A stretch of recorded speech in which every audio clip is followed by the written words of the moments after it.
Okay, great. Well, good morning and welcome. Appreciate you taking the time to come today. I'm Kurt Skank.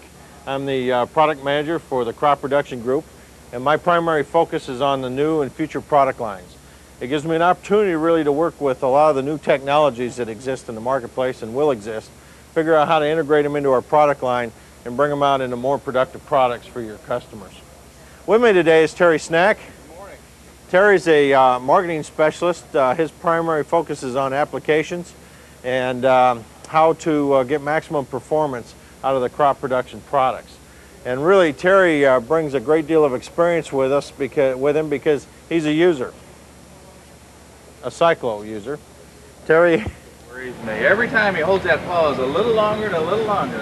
Terry has a 12-row 900 and an 8-row 800 that he uses on his farm, so he brings a great deal of experience with him. Okay, thanks, Terry. All right, before we get started today, I got some stuff I need some help with.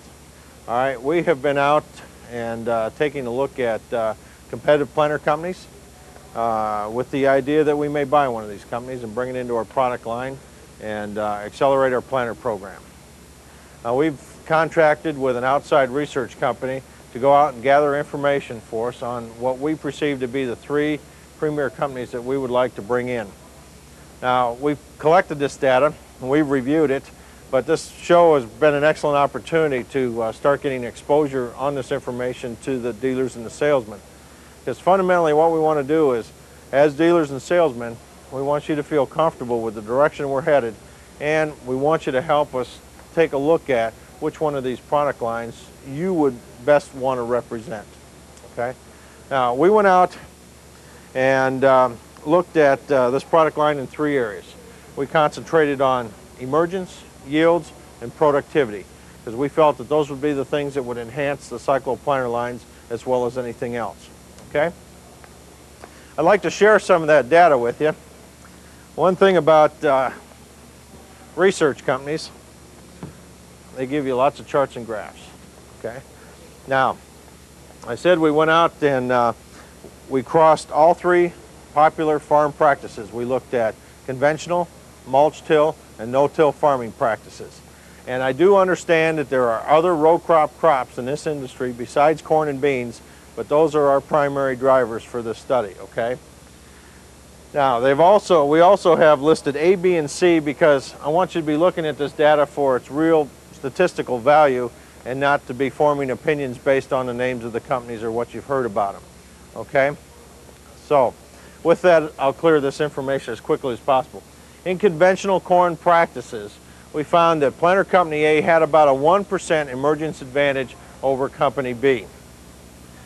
Now, as we get into more mulch-till and no-till corn practices, we saw that emergence advantage grow to about 3 or 4% consistently over planter company B. Now, does emergence translate into yield? Most definitely. We saw that planter company A was able to consistently deliver about 7 bushels more per acre than was planter company B in conventional farming practices. Now, in the mulch-till, no-till areas, again, a little better emergence gave us a little better yields, about 8 bushels consistently over planter company B. All right, so from a statistical standpoint, clearly A has got the driver in this product. All right, on soybean production. Now, instead of looking at maybe just concentrating on conventional soybean practices, we looked at double crop soybean conditions because those are the toughest ones to get soybeans to produce in. We found that in a mulch-till, no-till application, that soybeans were getting about a 5% emergence advantage with planter company A over B. But in no-till double crop soybean conditions alone, we saw that emergence advantage about 8 or 9%. All right, again, this very forgiving crop of soybeans definitely had some emergence advantage that translated into yields. On double crop soybeans in the overall practice, planter company A consistently delivered about 3 bushels per acre more than company B. And planter A in the no-till specific applications, we can see that there was consistently a 6 bushel yield advantage for planter company A. Okay? So from an emergence and yield standpoint, we see that planter company A was clearly the driver so far in the study. All right, now I said we looked at things like productivity as well. Not only emergence and yields, but productivity. We want to know things like how fast could we go, how many acres per hour could we cover, how many adjustments are necessary from crop to crop. Basically what we found out is that planter company B could consistently run about a mile an hour faster than company A. Oh, and by the way, the reason I didn't focus on C when we started and when we ended, C was no longer a viable option for us. Okay, so we're going to focus on A and B. The amount of time to fill the planters, over 1,000 acres, we found out it took about a third less time to fill planter B than it did planter A. From a planting standpoint, again on our 1,000 acres, it took about 46 hours to plant 1,000 acres versus 51 hours to plant 1,000 acres. And that really translates into 19 acres per hour versus 14 acres per hour. And finally, we see that planter B took about a third less adjustments to set and get it ready to go from practice to practice versus company A. Okay, so from a productivity standpoint, we see that planter company B was the driver. From a yield and an emergence standpoint, we see that A is the driver. Okay, so with both of those under consideration, this is where I ask for your help. Okay, as dealers and salesmen, are you more interested in representing a company like B from a productivity standpoint or a company A from a yield and emergence standpoint? Okay, now, Terry's going to help me here. This is not a forecast. I'm not asking for orders, but I am interested in your opinion. All right, are you interested in supporting a company like A that can deliver emergence and yields? Just show of hands.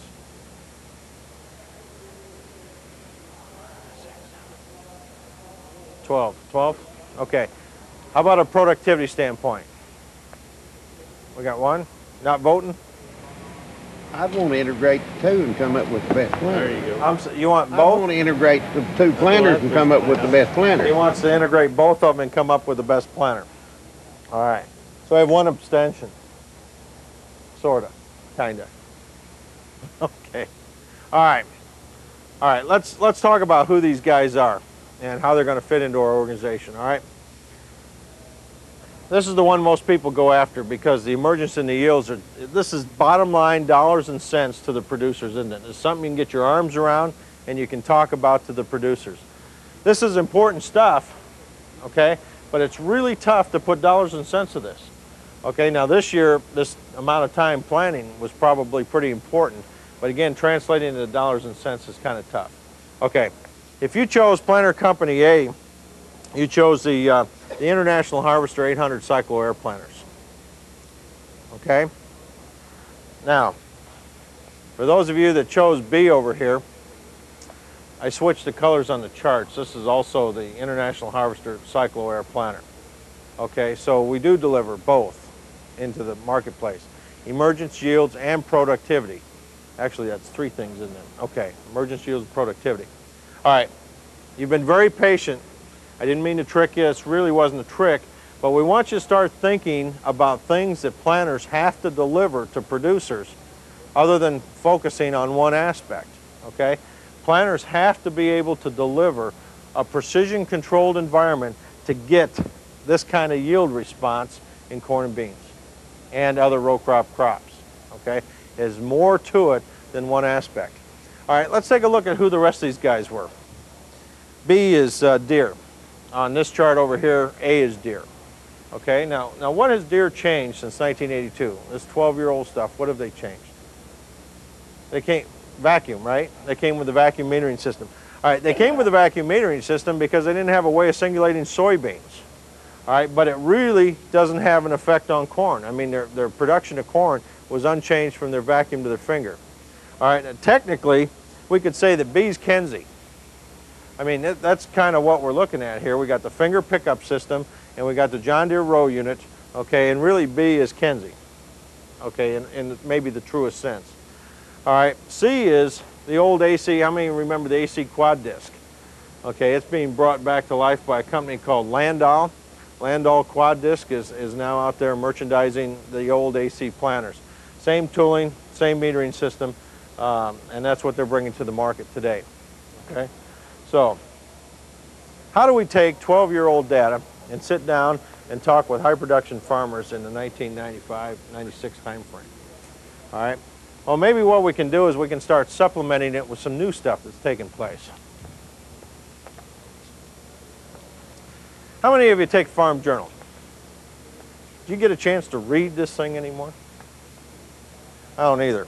Every time I read an article in Farm Journal, somebody says, have you seen this?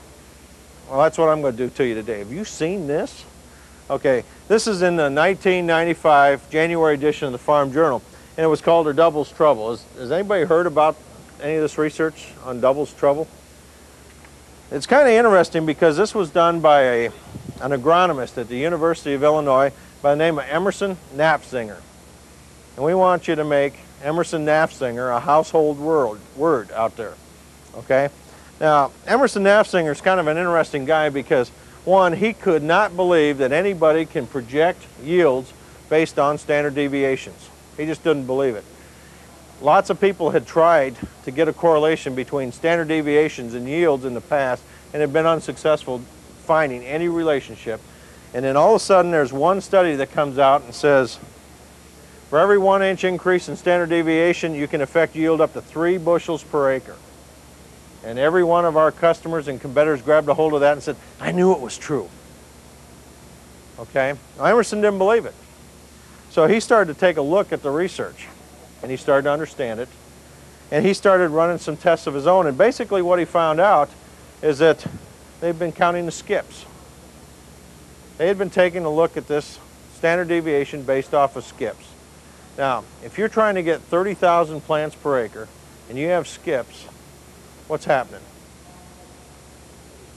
You're underpopulating, right? Okay, and if you're underpopulating, you're reducing your yields, okay?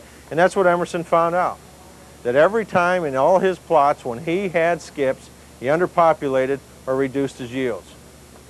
Now, the interesting thing was, every time he had doubles, in effect, that's the same thing as overpopulating. And every time he overpopulated, he increased his yields. Every time. And really what his conclusion was is that it is a matter of controlling population that has the effects on yields. In fact, he further goes on to say, if you can control your population and maintain a uniform depth, you win. Okay? And that's what we want to do. We want to win. Okay? Interesting article. Take a chance to look at it. It's in your packet. All right. That really begs the next question, doesn't it?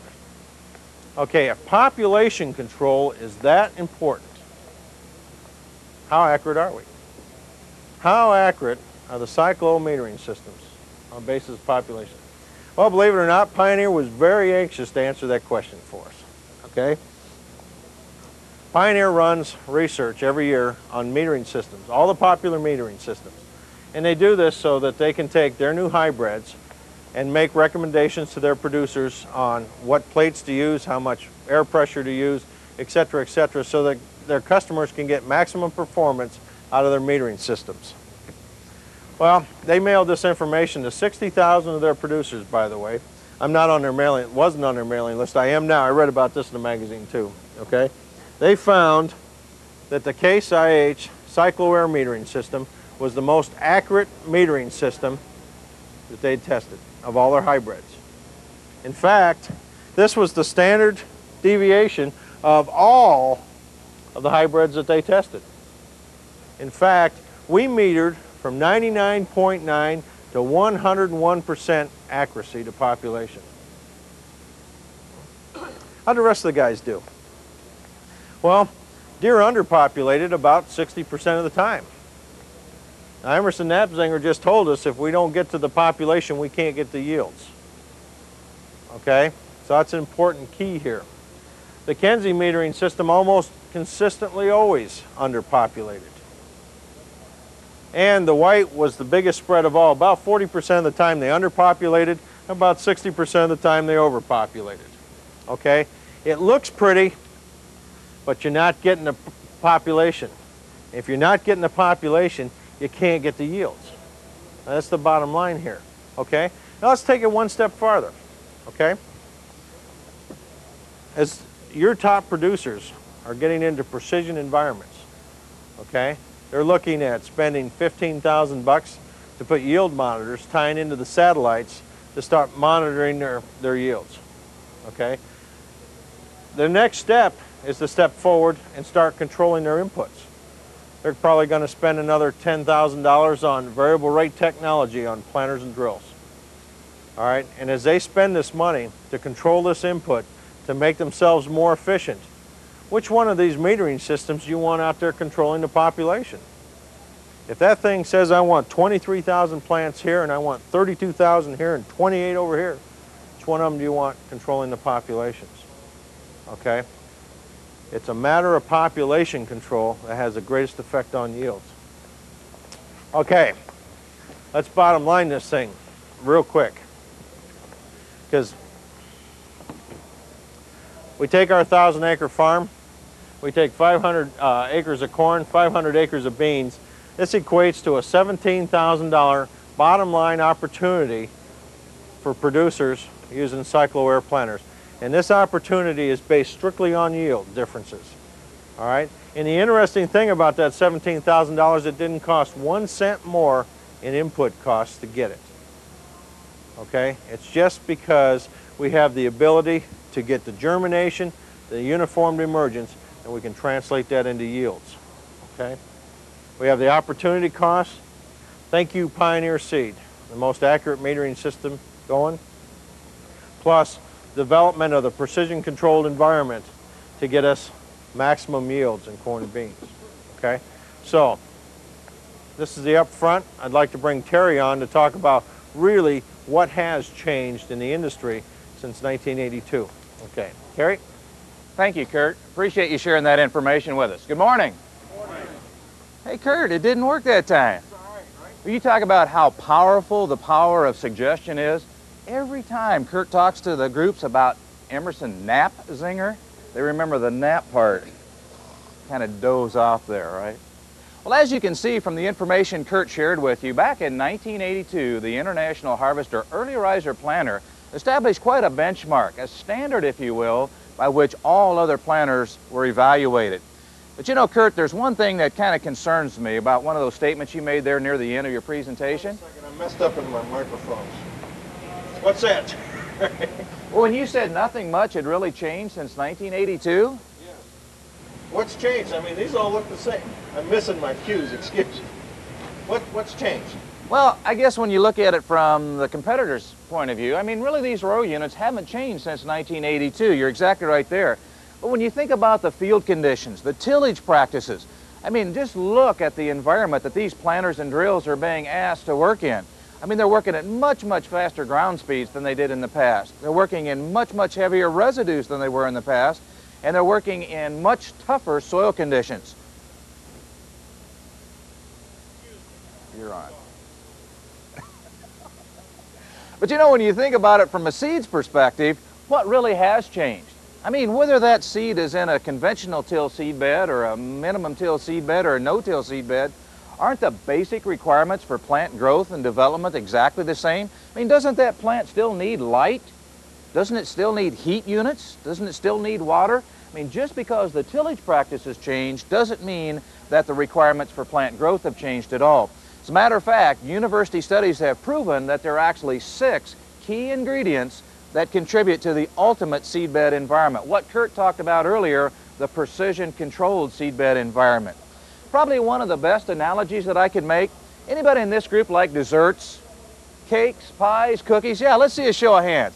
Come on now, be honest with me. There you go. I see several of you have worked just as hard at maintaining your slim, youthful physique as I have.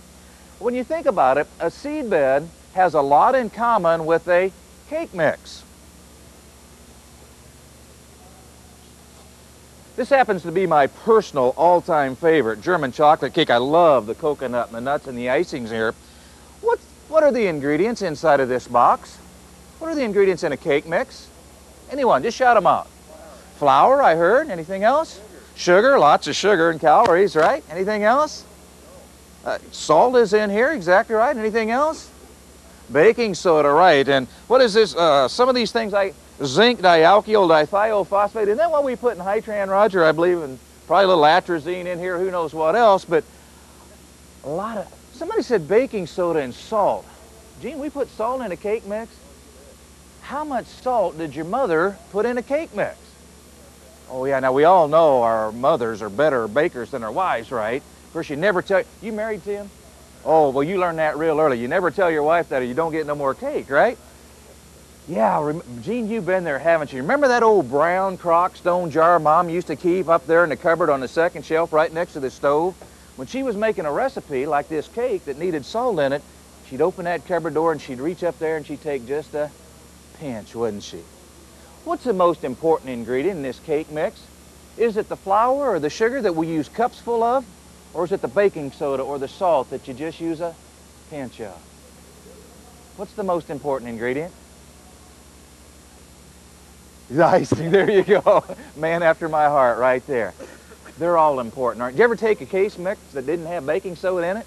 Doesn't rise, does it? It's a little flat, little chewy. Looks an awful lot like a pancake. But the fact of the matter is, every ingredient in this cake mix, either physically or chemically, has to interact with each other to create the optimum or the ideal cake. The same thing is true when it comes to a seedbed environment. University studies have shown it's actually the combination of all 6 of those elements working together that ultimately determine the yield of that crop, not any one by itself. Kurt mentioned earlier a piece of literature.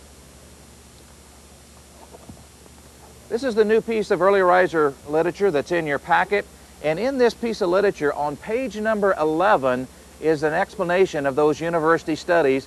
It identifies those 6 key elements for you, and it also shows you how the early riser planter's row unit technology contributes to developing that precision-controlled seedbed environment. And if you bear with me just a second, I'd like to share these 6 with you for the sake of our discussions here this morning. These are listed in their order of importance. Number 1 is plant to the moisture. Wow, that's a profound statement, isn't it? Did that really shock you, Tim? Come on. I mean, whether you're in Texas or Wisconsin or Illinois or whatever state, no matter how good your planter or your drill is, if you don't get that seed in that moisture zone, it's just going to lay there in dry dirt and nothing happens, does it? But that's number 1. Number 2, uniform depth control. The exact same thing that Emerson Knapsinger, after his 3 years of university studies, proved was one of the prime drivers in determining the yield of those crops. Number 3 is seed-to-soil contact. Number 4 is uniform soil pressure. Number 5 is accurate population control. And Kurt just shared with you the results of Pioneer Hybrid research data. Those aren't cases studies or numbers, that's Pioneer Hybrid research numbers. They've given us permission to share that article with you. It's in that packet that you'll be getting. Share that with your customers back home. The last item, the least important item, is uniform in-row seed spacing. Let's take a look at the early riser's row unit technology and how it contributes to these 6 items right here. You know, those numbers that Kurt showed you, those weren't achieved with witchcraft or black magic or anything like that. There are sound scientific principles behind why the early riser's row unit technology creates the ideal environment and equates into earlier emergence and better yields. To begin with, the early riser row unit, all of its componentry is designed to work in harmony or unison with each other, where one piece complements the next piece to develop that optimum seedbed environment. All the way from the double disc openers up front that are responsible for opening the seed trench and starting the process, all the way through to the press wheel in the back that's responsible for uniform soil pressure in that seed zone. Let's take a look at the first 2 items in the precision-controlled seedbed environment, plant to the moisture and uniform depth control. And let's see how the row unit's technology addresses those 2 areas. That's really a function of the front half of the early riser row unit, with features like our standard equipment heavy-duty dual down pressure springs. These provide constant down pressure to the row units regardless of how much seed is in the hopper up here, because remember, the seed in the hopper is carried on the toolbar, not on the planter row units like you find with competitive units. This is constant down pressure. Let's say that you need to make a down pressure spring change. Let's say that you're going from one tillage practice to another, or one soil condition to another, and you've determined that you need more down pressure to cut that residue and penetrate those soils. New for 1996, this is a no tools, easy adjusted down pressure spring. You simply loosen the tensioning knob on the top of the assembly, retract the spring-loaded pins, and slide the bracket rearward to increase your down pressure, or forward to decrease your down pressure spring. And this is in a range from 60 pounds of down pressure all the way up to 215 pounds of additional down pressure. And this constant down pressure is in addition to the weight of the row unit or the weight in the granular chemical boxes if so equipped. Once you get the unit set, you simply retension the tensioning knob on the top of the bracket and you're ready to resume planting. And for those of you that are in a powdery soil condition, maybe you've got a fluffy or a peaty type soil where row unit weight is a prime concern of yours, you can also invert or reverse the position of these down pressure springs and actually create lift on the row unit and float up to 60 pounds of the weight of the row unit on these springs right here. The second feature in the row unit's technology that contributes to plant to the moisture and uniform depth control is right here in our zero indexed row units. Those are factory set or calibrated, if you will, at the factory to ensure that every one of those row units is planting at exactly the same depth. At your dealerships, during the pre-delivery process, your service technicians inspect and double check that to make sure that every one of those row units is set exactly the same way. What's that do for your customer? When it's time to start planting, they simply go out and start planting, dig behind one of the row units, adjust the no tools knob here to get that row unit planting at the proper depth. Look at the number that the indicator is pointing to on the scale on the top of the row unit. Set all of the corresponding row units on the planter on that same number, and they're all planting uniformly at the same depth. Compare that to these competitive row units found here on my left. You'll notice they have series of holes or notches or screw assemblies that have little or no relevance to their planting depth. For example, if we look at the row unit here for the deer and we look in their operator's manual, it says, and I quote, "Because of manufacturing tolerances, you may have to adjust different holes for different rows to get the same planting depth," end quote. What's that do for your customers? Well, that means that if they want all of those row units planting at the same depth, they've got to dig behind all of those row units to ensure that's taking place. The next piece of the early riser row units technology that also contributes to plant to the moisture and uniform depth control is found right here in our disc opening system. Now, all modern planters use some sort of disc openers to slice the residue and penetrate the soil and plant the starting process. But you have three unique features on your early riser row units. The first one is we use earth metal disc openers. Earth metal is an exclusive process of Case IH, and it's been proven to be 60% stronger and last 30% longer than competitive disc openers. That's because now in these reduced till or no-till conditions, we're asking these disc openers to take the wear, the abuse that was previously experienced by other tillage tools. So they've got to be tougher to accommodate. The second unique feature is in our staggered double disc opener. You'll notice that one disc blade leads the other disc blade. That creates the narrowest seed trench in the industry. When you look at it, it has the sharp slicing action of a steak knife. It takes less down pressure force or weight on the planter row unit to slice that residue and penetrate that soil. And as I mentioned, it creates the narrowest seed trench in the industry. When you compare the width of the seed trench on the early riser row units with the Steiger double disc opener to competitive row units with the nose-to-nose disc openers, it's between 1/4 and 1/2 inch narrower than those of the competitive units. That's because competitive units, as I mentioned, use a nose-to-nose disc opener. Notice how much wider the entry angle is into the soil. It takes a lot more down pressure force or weight on those planter row units to get good penetration. That's one of the reasons why, if you look in the operator's manual of all of these competitive planters, when they put them into no-till condition, they recommend the addition of no-till coulters. This design can also contribute to sidewall or what we call trench compaction. For example, if you have a soil that's high on the clay content side, and maybe you've had a tendency to work it a little bit on the wet side, which we've all had that opportunity this spring, haven't we? Notice how much more angle that this disc opener has when it presses down onto the sidewalls of the trench. And if those discs maybe have a tendency to slide a little bit instead of turning, it can smear or glaze the inside of that trench wall, and that affects the capillary action, or the ability of the water to move into that seed zone. The next feature, and this is new for 1996, is the right and left hand leading units. You'll notice that this row unit has a right hand leading disc, whereas this row unit has a left hand leading disc. What's that do for your customers? Well, it gives them that same tough residue cutting, soil penetrating characteristic they're familiar with their early riser row units, but now in row units that track even more true for those bedding operations or ridge till operations or tough no-till operations where side drafting of the planter may have been a concern in the past. Now, how does that look in actual application? Well, take for example this 12-row fully mounted planter here to my left.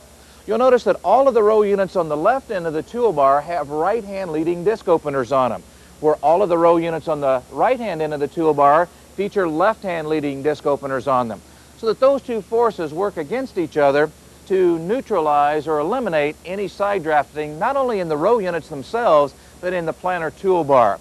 And you'll also notice not only do we stagger the leading disc opener, but we also stagger the leading closing disc. So again, that absolutely has no effect on residue flow through that unit. The next piece of the row unit's technology that contributes to plant to the moisture and uniform depth control is right here in our gauge wheel assembly. Again, all modern planters use gauge wheels to gauge depth, but you have three unique features with your gauge wheel. The first one is you'll notice that you pull your gauge wheel through the field during the planting process, where all the competitive units push their gauge wheels through the field. What this does for you with a pulled gauge wheel, look at the geometric forces applied to this wheel. Not only is it being pulled in a forward direction, but you'll also notice it's being pulled in a slightly upward direction.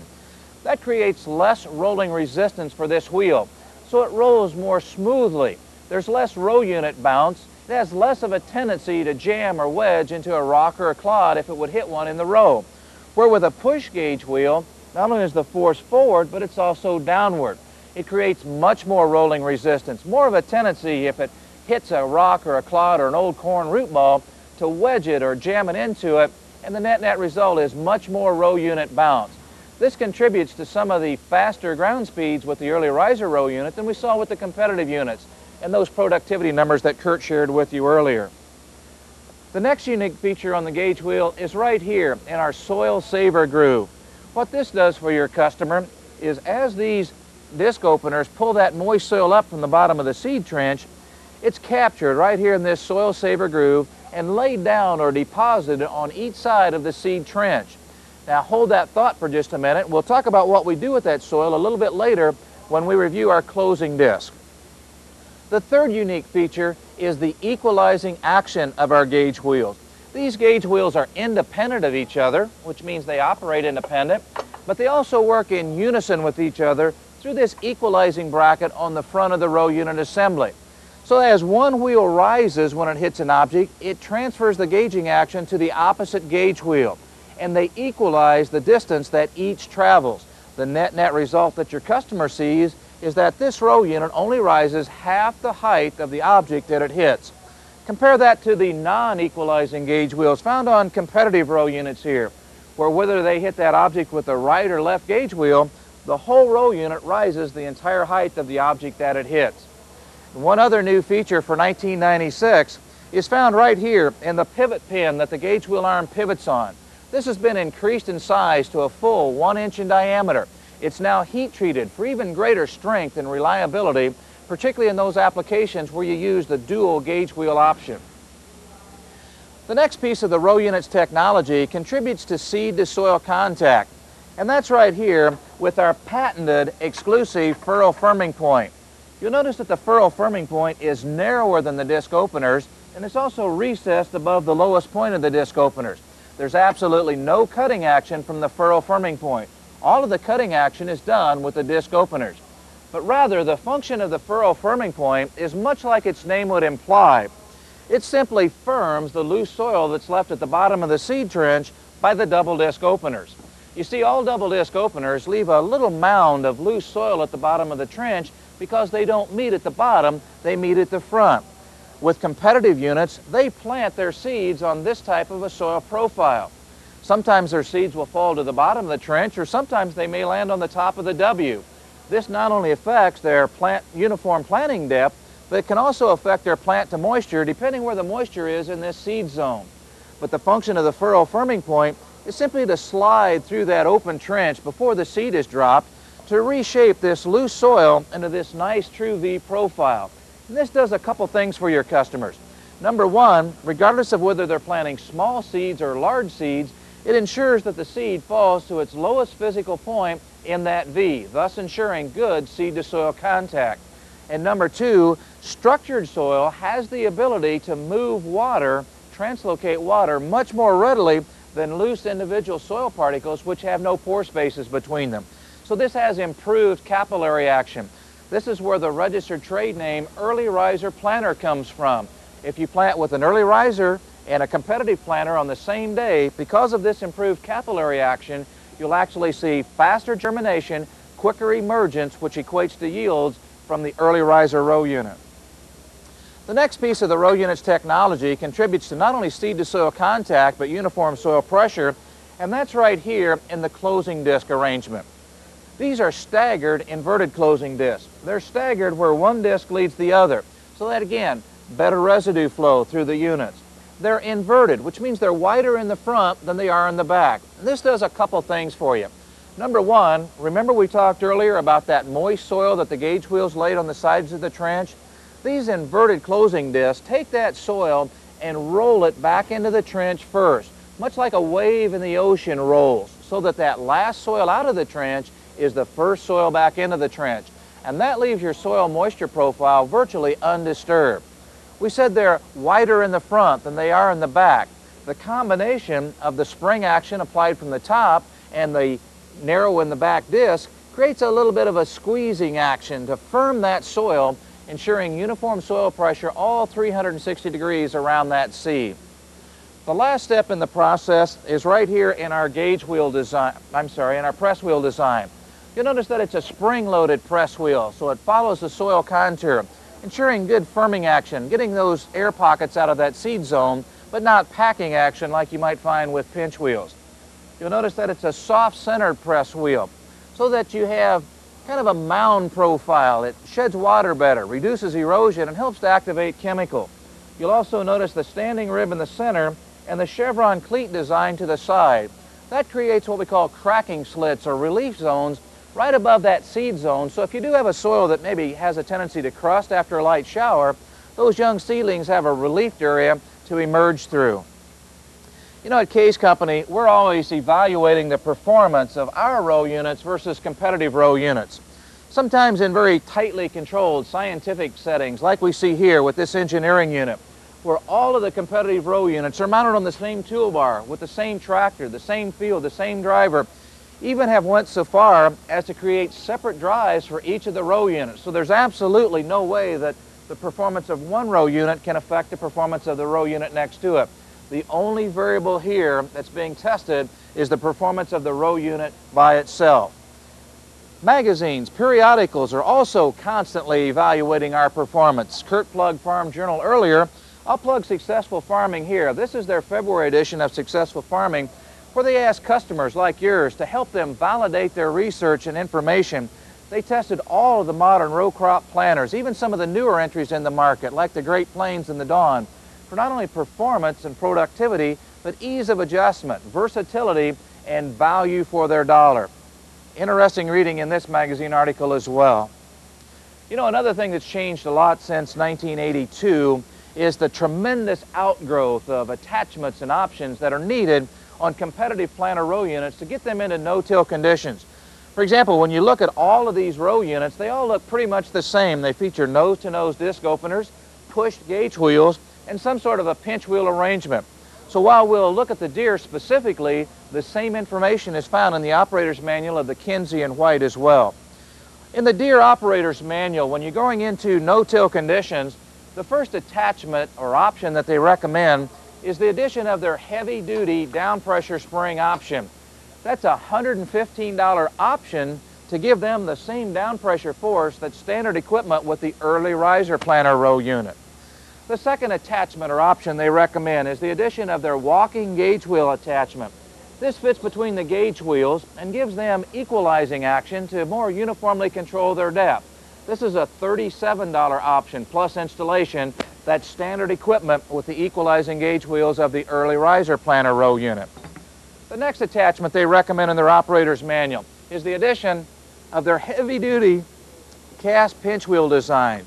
Because of the heavy clay soils and the tight no-till conditions, they need this heavier weight pinch wheel to collapse the furrow wall, give them good seed-to-soil contact. This is a $112 option. The last option that Deere recommends in their operator's manual is the addition of some sort of a no-till coulter. And this is the toughest decision at all that the customer has to make, because there are several compromise decisions that they've got to look at. The first one is, which coulter should I use? Should I use the row unit coulter or the frame-mounted coulter? Both those coulters have different recommendations for not only residue coverage, but tillage practices as well as speed. So it's a real compromise selection. The next selection the customer has to make is, which coulter type do I want to use? Do I want to use the bubble coulter or the ripple coulter or the wavy coulter? Well, the fact of the matter is the most popular no-till coulter on both planters and drills is a wavy coulter. But the decisions aren't done here. Customers now must decide, which type of wavy coulter do I want to use? Should I use the 8-wave coulter? Or maybe I should use the 13-wave coulter? Or how about the 25-wave coulter? The truth of the matter is, each of these coulters has different recommendations for different tillage widths and different ground speeds. For example, an 8-wave coulter will till a much wider area than a 25-wave coulter will. But at faster ground speeds, an 8-wave coulter throws much larger soil particles out of the seed zone than a 25-wave coulter is. My point is that there's not one coulter that's recommended for all of those different applications.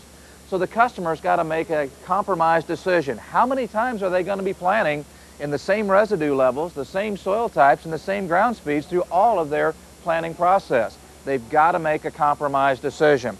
No-till coulters are a $211 option on the Deere planter, not just the blade like I'm holding, but the whole assembly. That's over $500 a row unit that Deere customers, as well as Kinsey and White, are asked to make to bring their units up to the no-till capabilities of the standard equipment early riser row units. And a lot of customers won't stop there. They'll go a step or two farther. With the addition, for example, of the AcroPlant True V slicers that have the same action as the furrow firming point. These are for the Deere, the Kinsey, or the Yetter units, to give them the same seed-to-soil contact that is standard equipment with the furrow firming point on the early riser planter. And the last step that a lot of them will go to is with the Asherman seed lock wheel. This bolts to the boot on the back of the Kinsey or the Deere or the White. It's spring-loaded, and this little wheel runs in the open trench after the seed has been deposited.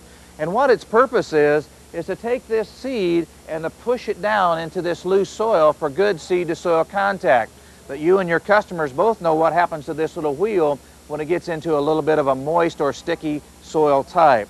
This is a $102 option as well. So that's over $600 a row unit that some customers are willing to pay. You know, Kurt shared with you the Pioneer metering accuracy. Let's talk about some other changes in our metering system since 1982. We use the time and field proven technology of the gentle air metering system of the Cyclo to singulate our seeds, but we now offer a wider array of not only drums, but drum pocket sizes to accommodate not only specialty crops, which have become increasingly more popular over the past few years, but the downgrading in the seed sizing over the industry for the last few years as well. That's one of the reasons Pioneer is so interested in how well these units perform, because they've been downsizing their seed grade. The main drive shaft that runs this assembly, that large drive shaft under the toolbar, is now a 7/8" drive shaft. It's bigger to prevent that shaft from twisting or winding up that might cause this drum to be jerky or run erratically. This whole module assembly now sits on a subframe underneath it to give it even more strength and rigidity, to prevent it from moving or changing when it's going through those tough no-till conditions at higher ground speeds. All of those changes contribute to improved in-row seed spacing. Population selection is also very important as well. At 127 population settings, that's over twice as many as your nearest competitor. To allow your customers to more fine-tune or dial in the exact population for their soil's productivity index or fertility rating in each one of those grids that Kurt talked to when he mentioned GPS systems. You change your population in increments of 100, competitive row units change theirs in increments of 1,000. And how about some new models for 1996? What's new? Well, last night you had the opportunity during the arena show to see a new model, the new parallel fold planter. That's a 12-row planter that has the convenient from the tractor cab foldability, the narrow transport width of a front fold planter, but in an economy priced package. You know, we were able to take the folding toolbar technology of our 5500 grain drill and add cyclo air modules to it, early riser planter row units to it, to give us that economy price unit to meet that customer's needs. Speaking of front fold planters, new for 1996 is a 12-row wide front fold planter. For that customer that wants the convenience and full deluxe fertilizer capabilities, both liquid and dry, of a front fold planter. And that complements our 12-row narrow, 16-row narrow, and 24-row narrow front fold planter as well. Speaking of 12-row planters, we pointed out earlier the fully mounted 12-row planter. That's new, and we have a whole line of fully mounted planters for 96. With a 6-row and an 8-row that's available both in narrow and wide row configurations, and this 12-row is available narrow only and fully mounted. And let's not forget our 950 SRC units, those solid row crop units that have the ability to plant 30-inch corn rows and 15-inch bean rows using the cyclo air metering system and early riser planter row unit technology, all on the same toolbar. That's available in a 611 configuration and an 815 configuration. Another thing that's popular, you know, it seems like all of your customers are trying new row spacings or unusual applications where it causes you to have to tailor build or customize, if you will, planters to meet those applications. Easy to build row unit technology and componentry is available on the planters. All of the modules, the row units, the gauge wheels, the seed drive transmissions are all bolt-on technology. So it allows you to customize or start with a clean toolbar design, slide those row units around or modules around to give the customer the exact configuration they need for that special application. And the last item is outstanding product support. And to talk about how Case is positioning itself to better support you and your customers with these new products, I'd like to bring Kurt back on. Thanks, Terry. Nice job. Well, I think you're starting to see some really renewed enthusiasm at this show today. In fact, those of you that had the opportunity to have breakfast with George this morning saw what we're going to do over the next 5 years. And I think you have to admit, we've got some really exciting things planned for the next 5 years. You know, some of those things are starting today, and some of those things start with the Hamilton plant. We're in the process of moving our manufacturing facility from East Moline to our Hamilton plant. In fact, this will be the first time that this company has focused all of its implement production at one manufacturing facility. The key word here is focus. We had to start dedicating the time and the resources to this planter line to become a major player. One of the things that's taking place as we started to make some changes in the planter production, we started to send them to you with a little more assembly on them this year. And really, if you think about it, we didn't change much. All right, we still produced them the same way at East Moline, sent them over to a third party, and said, get them to our dealers. Okay. At Hamilton, this is going to change. And it's the first step of a three-phase phase-in at the Hamilton plant. We are going to integrate that planter build production into the product line, into the line at Hamilton plant. Okay, we're going to take on that responsibility. Now we're going to start next week with meeting with some of your technicians from around the country. They're going to meet with our technicians and some of our people at the Hamilton plant. And we're going to figure out how these things have to arrive at your dealerships. Okay, we have to understand that. We have to understand what settings you require on these planters to get them ready to go to the field.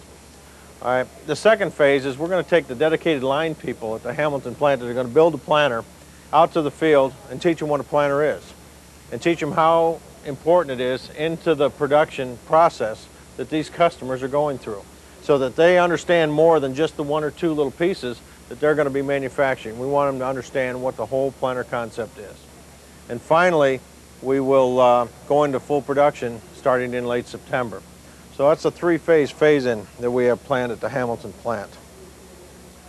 Another commitment that we've made to you is that we're not going to launch any more products without literature.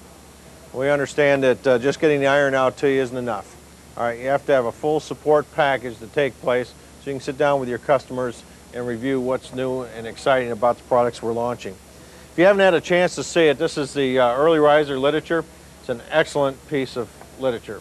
It's got more pictures and configurations in it than we've ever had before. Plus there's a section in it dedicated to attachments. And not only are all the attachments that are in the price book listed in here, but there's also bullet points on what they're used for and how to get the best performance out of them. So again, it's something that you can sit down with your customers and talk about. In your packet and information that we'll be sending you on a more regular basis now, 48-page product insight sheet. This is in your packet. This is the type of information that we want to get to you on a more regular basis. We want to keep you better informed of what's going on in the industry, what type of research is taking place that affects this business, because let's face it, this end of the business is changing very, very rapidly, okay? And we want to keep you better in tune. We brought the support people like Terry on to support this product line and to talk to you and train you on how to get maximum performance out of it. So we have made a lot of changes and we'll continue to make a lot of more. So look, take some of this enthusiasm you got today home with you and make something happen, would you?